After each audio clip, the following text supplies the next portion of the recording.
आइए दोस्तों, तो बढ़ते हैं आगे और बात करते हैं rapid fire theoretical questions unsolved की। अब ये आपके लिए ज़्यादा इंपॉर्टेंट हो जाता है, रीज़न बीइंग क्योंकि सॉल्व पार्ट के अंदर तो कहीं ना कहीं आंसर्स आपके पास मेंशंस थे। ऑल दो बहुत इजी थे, बट कोई ऐसी दिक्कत वाली बात नहीं है। बट स्टिल जब आंसर्स आपके सामने होते हैं तो थोड़ा सा आपका दिल जो है वो सुकून में रहता है कि चलो कोई दिक्कत आई तो हम खुद भी पढ़ के समझ जाएंगे, हमने कॉन्सेप्ट तो क्लियर कर ही लिए हैं। बट अनसॉल्व के अंदर थोड़ा सा आपको ये गाइडेंस की ज़रूरत रहती है कि हाँ भाई इसका आंसर एक बार आप ब्रीफ कर दो सर, तो हमें पता लग जाएगा कि इसमें क्या लिखना है। तो वही आपको ब्रीफिंग यहाँ पे मिलेगी, किसी भी चीज़ को आपको लिखवाया नहीं जाएगा, नेसेसरी वेस्ट ऑफ टाइम होगा वो। इसलिए सिर्फ हमने क्या चीज़ें पीछे पढ़ ली है, कहाँ पढ़ ली है, आपको वो याद दिलाते हुए हम आगे बढ़ते चलेंगे। कुछ अगर नया आता है तो बस उसको ही लिखवाने की आवश्यकता है, बट बहुत रेयर चांस है कि कुछ आपको ऐसा नया देखने को मिलेगा। एक आधा क्वेश्चन का एक्सेप्शंस ले सकते हैं, ठीक है सर। चलिए, तो सबसे पहला सवाल है इसके अंदर, जैसे कि हमने सॉल्व में देखा था, जिसके अंदर आपको ये फाइंड आउट करना था कि कौन सा ऐसा जो है ट्रांजैक्शन जो कि फाइनेंशियल कैरेक्टर का है, मतलब फाइनेंशियल ट्रांजैक्शंस है, जिसको कि हमें बुक्स में रिकॉर्ड करने की आवश्यकता है। ठीक है सर। तो पहला इसके अंदर ऑप्शन है क्रेडिट परचेज ऑफ गुड्स। क्या बुक्स में रिकॉर्ड होगा? होगा, होगा, नहीं होगा, नहीं होगा, नहीं होगा, बताइए। मैं हल्का सा पॉज लूंगा, आपको मन में सोच लेना है इसका जवाब क्या है, फिर मैं जवाब बता दूंगा। आप अपने आप को जज खुद कर लेना कि आपने सही बताया या गलत बताया। तो क्रेडिट परचेज ऑफ गुड्स क्या रिकॉर्ड होगा? हाँ जी, ये रिकॉर्ड होगा। क्यों रिकॉर्ड होगा सर? क्योंकि हमने परचेज किया है गुड्स, सबसे पहले ये ट्रांजेक्शन है, और आपने अगर क्रेडिट में लिया है, मतलब आपने उधार में लिया है, तो आप अपनी उधारी तो दिखाओगे ना। आज नहीं कल आपको पैसे देने पड़ेंगे, और आज के टाइम में आपके पास गुड्स आ भी रहा है, तो ये फाइनेंशियल ट्रांजेक्शन है। आपको अपने बुक्स में रिकॉर्ड करना पड़ेगा कि हमने लेट से 1000 रुपए का सामान खरीदा और 1000 रुपए की हमारे ऊपर उधारी चढ़ गई क्योंकि हमने उधार में खरीदा और कल को लौटाना पड़ेगा। तो this is a financial transaction. आपने बिजनेस के लिए खरीदा है क्योंकि आप गुड्स परचेज कर रहे हो। ठीक है sir. Strike by employees, obviously answer is no. Strike हुआ तो है, ठीक है, एक इंपॉर्टेंट इवेंट है, लेकिन क्या इसमें कोई फाइनेंस इन्वॉल्व है? क्या कोई पैसा इन्वॉल्व है? पैसा इन्वॉल्व नहीं है, तो this can't be recorded in the books of accounts. Goods worth 7,20,000 taken from the business and given by the proprietor to his friend as gift. कह रहा है गिफ्ट ले गया हमारा प्रोप्राइटर। कहां से ले गया है? गुड्स बिजनेस से ले गया है, और ले जाने के बाद प्रोप्राइटर ने किसको दे दिया है? अपने दोस्त को दे दिया एज अ गिफ्ट। लेकिन लेके कहां से गया? देखो, अगर प्रोप्राइटर ने कोई मार्केट से सामान खरीद के अपने दोस्त को गिफ्ट दे दिया होता, कोई दिक्कत नहीं थी, तो वो उसका पर्सनल नेचर का हो गया। लेकिन क्योंकि ये प्रोप्राइटर सामान जो निकाल रहा है वो कहां से निकाल रहा है? बिजनेस से निकाल रहा है, तो ये प्रोप्राइटर की जिम्मेदारी हो जाएगी कि इस सामान को वापस बिजनेस में लौटाएगा, नहीं तो इतना पैसा बिजनेस के अंदर भरेगा। उसके बाद ले जाने के बाद प्रोप्राइटर उसको गिफ्ट में दे दे, चैरिटी में दे दे, दान में दे दे, जैसे मर्जी दे दे, कोई फर्क नहीं पड़ता। तो this is also a business transaction, क्योंकि बिजनेस से जो आपने एक गुड्स खरीदा था उसी में से कुछ गुड्स ये लेके जा रहा है। तो this is a business transaction, financial transaction which will be recorded in the books of accounts. ठीक है सर, ये बात भी समझ में आती है। आगे, withdrawing of money by proprietor from business for personal use. Personal use के लिए उसने पैसे विड्रॉ किए हैं, लेकिन कहां से विड्रॉ किया? अगेन सेम पॉइंट, यहां पे क्या विड्रॉ कर रहा था वो? गुड्स। विड्रॉ मतलब बिजनेस से अपना गुड्स लेके जा रहा है। आपके दिमाग में कभी भी ना ये सवाल नहीं आना चाहिए कि भैया बिजनेस से लेके जा रहा है और ये उसका मालिक ही तो है, तो अपना सामान लेके जा रहा है, क्या परेशानी है? तो इसलिए जो आपका ये अकाउंट्स है, ये हमेशा क्या कह के चलता है कि जो बिजनेस है और जो उसका प्रोप्राइटर है, वो दोनों के दोनों क्या है? सेपरेट है। वो दोनों के दोनों क्या है? सेपरेट लीगल एंटिटी है। यहां कुछ भी कारोबार होगा वो सारा बिजनेस का, और यहां कुछ भी कारोबार होगा तो वो सारा क्या होगा? पर्सनल नेचर का होगा। इसको हम रिकॉर्ड नहीं करेंगे, इसको हम रिकॉर्ड करेंगे। और अगर कुछ भी ऐसा रिकॉर्ड होगा, मतलब कि बिजनेस से ले गया पर्सनल के लिए, पर्सनल से ले आया बिजनेस में, बिजनेस से ले गया पर्सनल के लिए, तो बिजनेस टच हो रहा है, जो बिजनेस है वो यहाँ पे टच हो रहा है, तो ऐसे ट्रांजैक्शंस को भी रिकॉर्ड किया जाता है। बट अगर सब कुछ पूरा ही पूरा पर्सनल होगा तो उसको हम रिकॉर्ड नहीं करते हैं। ठीक है, I hope this point is clear. तो यहाँ गुड्स लेके गया, बिजनेस से लेके गया, इसलिए ये भी रिकॉर्ड होगा। यहाँ पैसे लेके गया लेकिन बिजनेस से लेके गया, इसलिए ये भी रिकॉर्ड होगा। Interviewing the candidates for employment. Employment के लिए आप इंटरव्यू ले रहे हो, नो फाइनेंस इन्वॉल्व, कुछ नहीं होगा, कोई रिकॉर्डिंग नहीं होगी। Sale of house hold furniture 7,10,000 रुपए। हाउस होल्ड फर्नीचर, आपने घर का फर्नीचर बेचा है, बिजनेस से कोई लेना देना नहीं है, बिजनेस में रिकॉर्ड नहीं होगा, not a business transactions. Payment of school fees of proprietor son from proprietor's personal bank account. कह रहा है स्कूल फीस पे की है, पर्सनल हो गया। कहां से पे की है? अपने पर्सनल बैंक अकाउंट से पे की है, कोई दिक्कत नहीं है। बिजनेस से तो आपने कुछ नहीं लिया, कुछ नहीं दिया, तो ये भी आपका रिकॉर्ड नहीं किया जाएगा।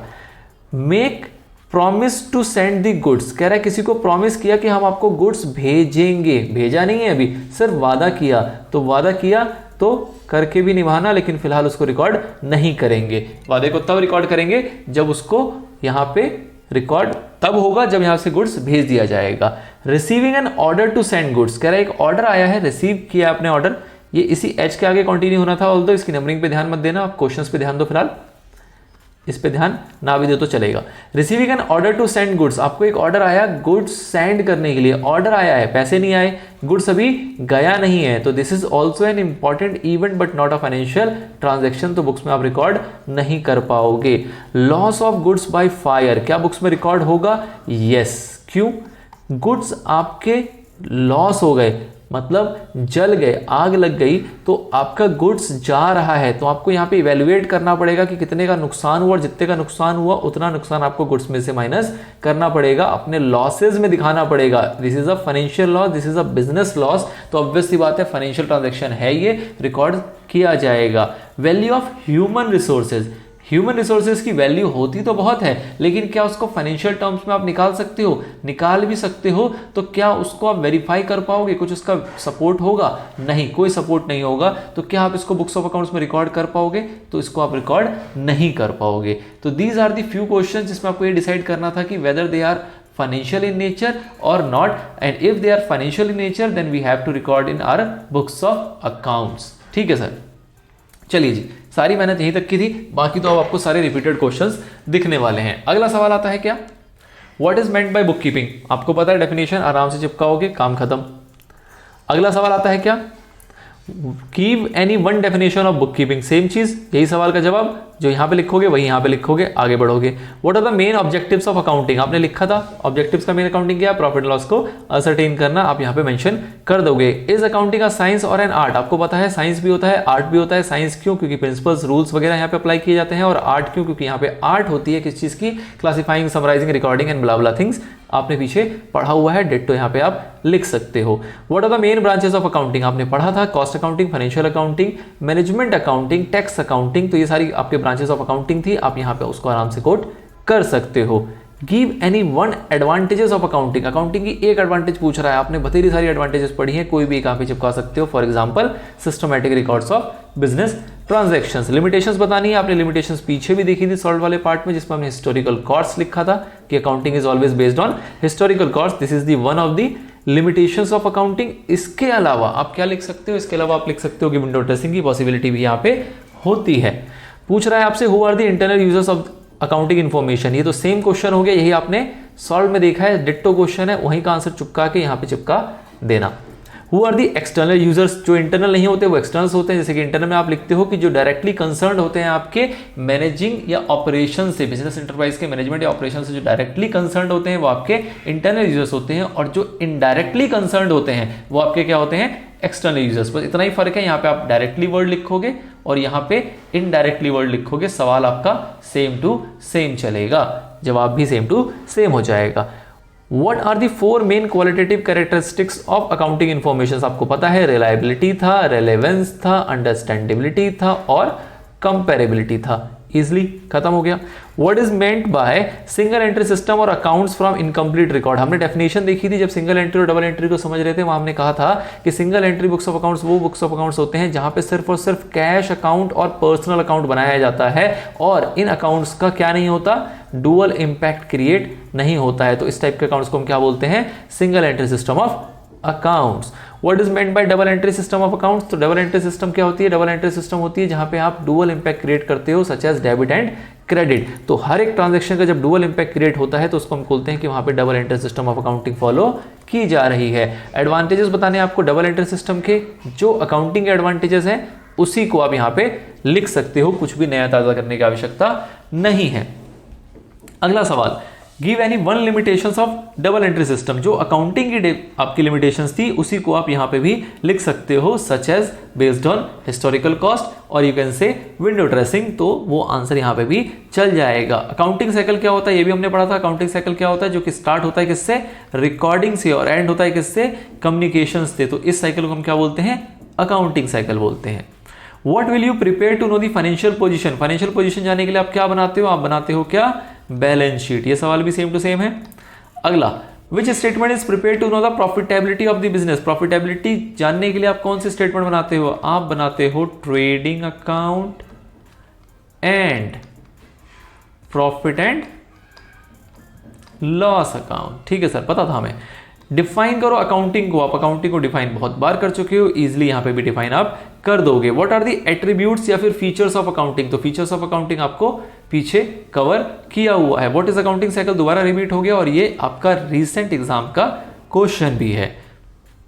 Only financial transactions are recorded in accountancy. Explain करना है। तो ऑब्वियस सी बात है कि हमारी ट्रांजेक्शंस तो बहुत सारी होती हैं जो कि इंपॉर्टेंट होती हैं, लेकिन उनमें से जो ट्रांजेक्शन फाइनेंशियल नेचर की होती हैं सिर्फ हम उसी को रिकॉर्ड कर सकते हैं अपने बुक्स ऑफ अकाउंट्स के अंदर। इस चीज को आप यहाँ पे रिपीट कर दोगे, आपका काम हो जाएगा। What is the meaning of recording in terms of money? इसका मतलब क्या है? इसका मतलब ये होता है कि बहुत सारी ट्रांजैक्शंस में से जो ट्रांजैक्शन जो कि मॉनेटरी वैल्यू कन्वे करती है उसको हम रिकॉर्ड कर पाते हैं अपने बुक्स ऑफ अकाउंट्स के अंदर। अपार्ट फ्रॉम दैट जो भी ट्रांजैक्शंस होती हैं उसको हम रिकॉर्ड नहीं कर पाते। इसका मतलब है recording in terms of money. Explain any 3 objectives of accounting. ये भी आपके एग्जाम का सवाल है। आपने ऑब्जेक्टिव्स पीछे पढ़े हुए हैं, आप उसको यहाँ पे एज इट इज चिपका दोगे। क्या ऑब्जेक्टिव्स आपके अकाउंटिंग के? Objectives is as similar as आप कह सकते हो आपके एडवांटेजेस। तो जो एडवांटेजेस के अंदर फायदे हैं वही अकाउंटिंग आपको ऑब्जेक्टिव देता है, तो उसको आप यहाँ पे लिखेंगे, आपका काम हो जाएगा। अगला सवाल आता है explain nature of accounting. Nature of accounting आपको एक्सप्लेन करना है। तो आपने ऊपर पढ़ा है जहां पे अपने थ्योरेटिकल पॉइंट्स कवर किए थे कि वहां पे हमारी अकाउंटिंग के नेचर में क्या क्या चीजें आती है। तो नेचर ऑफ अकाउंटिंग के अंदर आप क्या क्या बातें डिफाइन करते हो, वो 7 बातें जो कि स्टेप हैं इसके, आइडेंटिफिकेशन, मेजरमेंट से लेके आप क्लासिफाई करते हो, उसके बाद आप रिकॉर्ड करते हो, उसके बाद समराइज करते हो, उसके बाद एनालाइज करते हो, एट लास्ट आप कम्युनिकेट करते हो। This is the nature of accounting. तो आप इसको यहाँ पे एक्सप्लेन करके चलोगे। चलिए सर, तो बहुत फास्ट ट्रैक मैनर में हमने टॉप के 25 क्वेश्चंस देख लिए हैं। इसके अंदर 25 सवाल और हैं जो हम देखेंगे एक छोटे से ब्रेक के बाद।